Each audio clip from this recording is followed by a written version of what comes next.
जब से जनखे कहे जाने लगे किन्नर, जब से जनखे कहे जाने लगे किन्नर, उन्हें राजमहल में रहने और सोने के सिंहासन पर बैठने का अधिकार मिल गया। एक आदमी रोटी बेलता है, एक आदमी रोटी बेलता है, एक आदमी रोटी खाता है, एक तीसरा आदमी भी है जो न रोटी बेलता है और न रोटी खाता है, वो सिर्फ रोटी से खेलता है।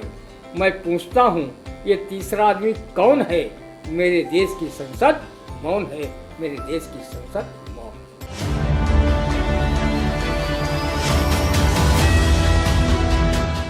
नमस्कार, स्वागत है आप सभी का आई इंडिया के खास शो रंदा में। खबरों पर रंदा चलाने के लिए आई इंडिया के स्टूडियो में मौजूद है वरिष्ठ पत्रकार, कवि एवं रंगकर्मी ज्ञान प्रकाश सिंह प्रतीक जी। तो प्रतीक जी, आपका बहुत बहुत स्वागत है इंडिया के स्टूडियो में।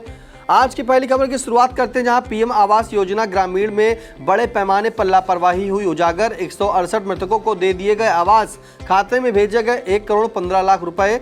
परियोजना निदेशक डीआरडीए हरिचंद प्रजापति ने कहा कि मृतक लाभार्थियों के खाते में भेजी गई धनराशि की होगी वसूली। आखिरकार वसूली तो कर लेंगे, लेकिन ये भेजा क्यों गया था, सुनते हैं रंदा। आवासहीन रंदा को भी मृतक सूची में डालकर उसके खाते में भी पीएम आवास योजना ग्रामीण का पैसा भेज देते तो वो भी अन्य मृतकों की तरह होनहार कर्मनिष्ठ अधिकारियों कर्मचारियों को दुआ देता। पीएम आवास देने वाले हमारे अधिकारी बहुत मृतकों के हित में समझदार व दूरदर्शी हैं, जिन्होंने भले ही जिन पात्रों को आवास स्वीकृत करने में देर लगाई हो, लेकिन मृतकों को आवास की रकम उनके खातों में भेजने में पूरी संवेदना व तत्परता बरती है।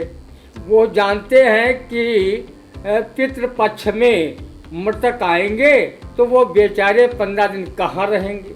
वो जानते हैं कि आज के युग में लड़के बहू जब बुजुर्गों को जीते जी घर से निकाल देते हैं, बहुत से लोग अपने माता पिता को वृद्धाश्रम में छोड़ाते हैं, तो बहुत से लोग वृद्ध माता पिता को दर दर की भीख मंगवाने के लिए तीर्थस्थलों पर छोड़ाते हैं।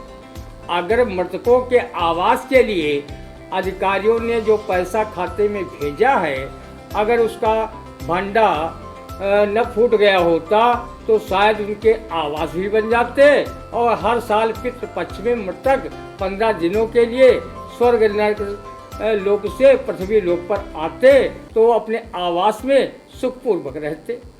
पता चला है कि जिन मृतकों के आवास के लिए डीआरडीए ने पैसा भेजा है, उनमें से असंख्य मृतकों के कोई वारिस भी नहीं है। ऐसे लावारिस मृतकों को आवास निर्माण की रकम उनके खाते में भेजकर वाकई कितना पुण्य का काम किया है। विभाग के कारनामों पर रंदा बलिबल जा रहा है कि जिन 1644 लाभार्थियों के आवास स्वीकृत हुए थे वे अभी तक नहीं बन सके हैं। अधिकारी कहते हैं कि 347 लाभार्थी अपात्र तथा 451 लाभार्थी डिफाल्टर पाए जाने के कारण उनके आवास अपूर्ण हैं।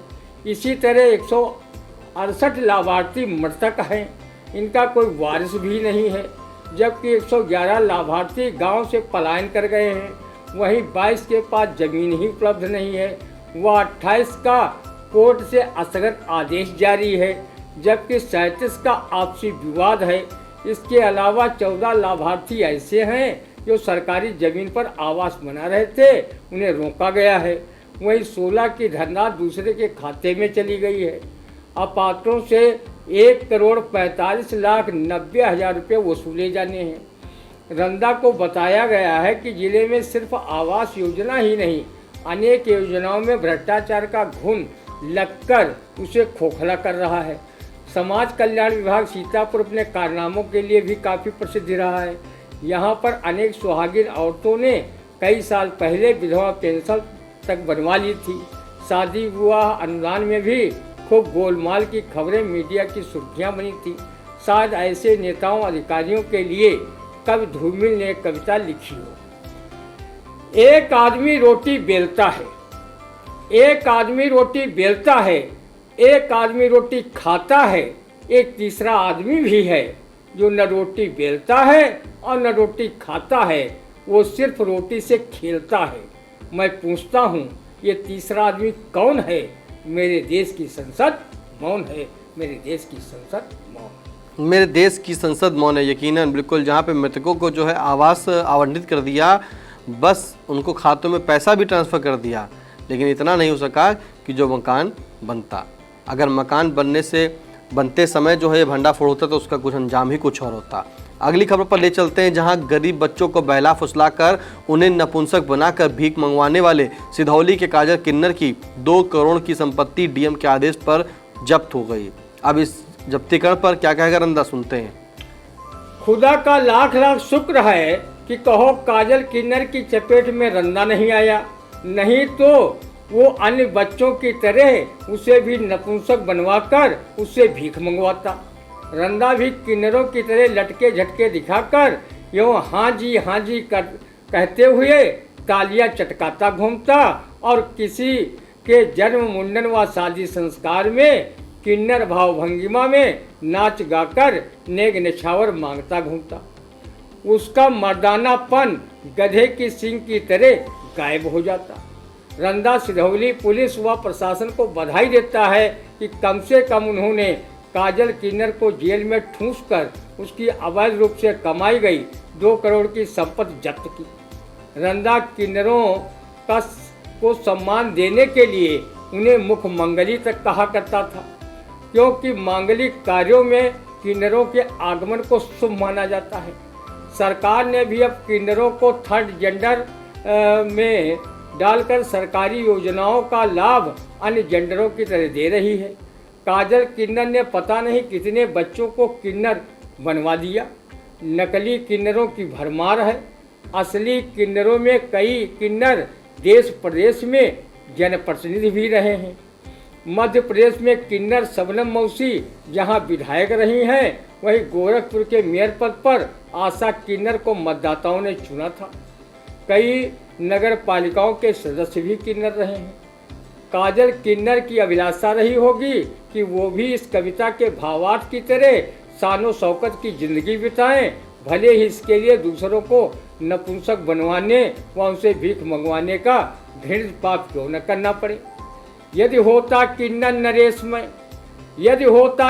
नरेशमय राजमहल में रहता, सोने का सिंहासन होता, सिर पर मुकुट चमकता, लेकिन उसने बच्चों को नपुंसक बनाने का गैर कानूनी कार्य किया तो उसे राजमहल के बजाय कसमंडा नरेश स्वर्गीय जवाहर सिंह द्वारा बनवाई गई सीतापुर जेल में अपने कर्मों का फल भोग रहा है। गैंगस्टर के मामले में पुलिस प्रशासन ने डीएम के निर्देश पर उसकी अवैध रूप से कमाई गई 2 करोड़ की संपत्ति को जब्त कर लिया है। किसी ने सच ही कहा है, जैसी करनी वैसा फल, आज नहीं तो निश्चय कल। कवि अरुणेश मिश्र ने भी कहा है, जब से जनखे कहे जाने लगे किन्नर, उन्हें राजमहल में रहने और सोने के सिंहासन पर बैठने का अधिकार मिल गया। इसी तरह जब से भारत को कहा जाने लगा है इंडिया, तब से भारत बस गया गाँव में और महानगरों में बसा हुआ है इंडिया। तरह तरह के कर रहा है डांस, अभिनय और डांडिया।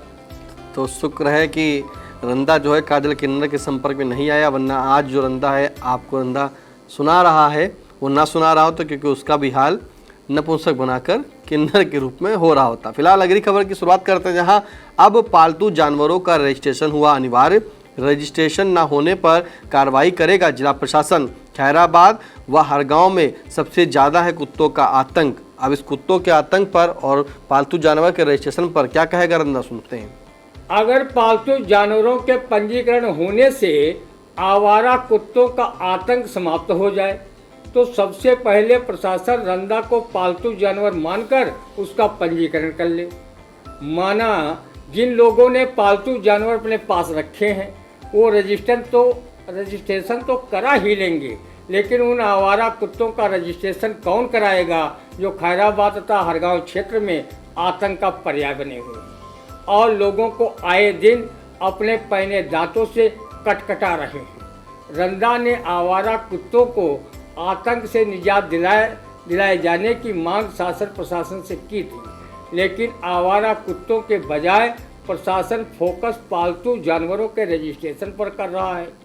पंजीकरण पशुओं का होना जरूरी है, लेकिन पहले निदान आवारा कुत्तों का हो जाना चाहिए, जिनके आतंक से बच्चे, बूढ़े, जवान सभी भयभीत रहते हैं।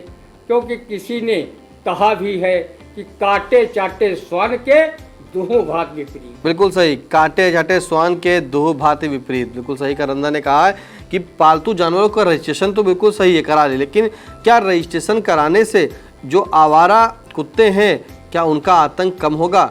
नहीं कम होगा। प्रशासन को उन आवारा कुत्तों पर कड़ी कार्रवाई करनी चाहिए, यानी कि उन्हें पकड़कर, जो डॉग कैचल आते हैं उन्हें पकड़कर उन्हें उनका निदान करें, क्योंकि ऐसे पालतू जो जानवर उनका रजिस्ट्रेशन होना अच्छी बात है, हो जाएंगे, लेकिन इन जो आवारा कुत्ते हैं उनसे फिलहाल नहीं बचा जा सकता है।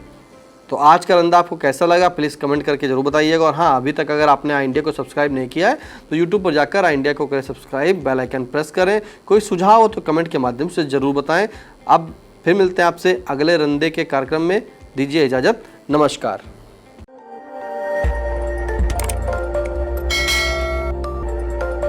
खबर आपकी, नजर हमारी। देखते रहिए आई इंडिया।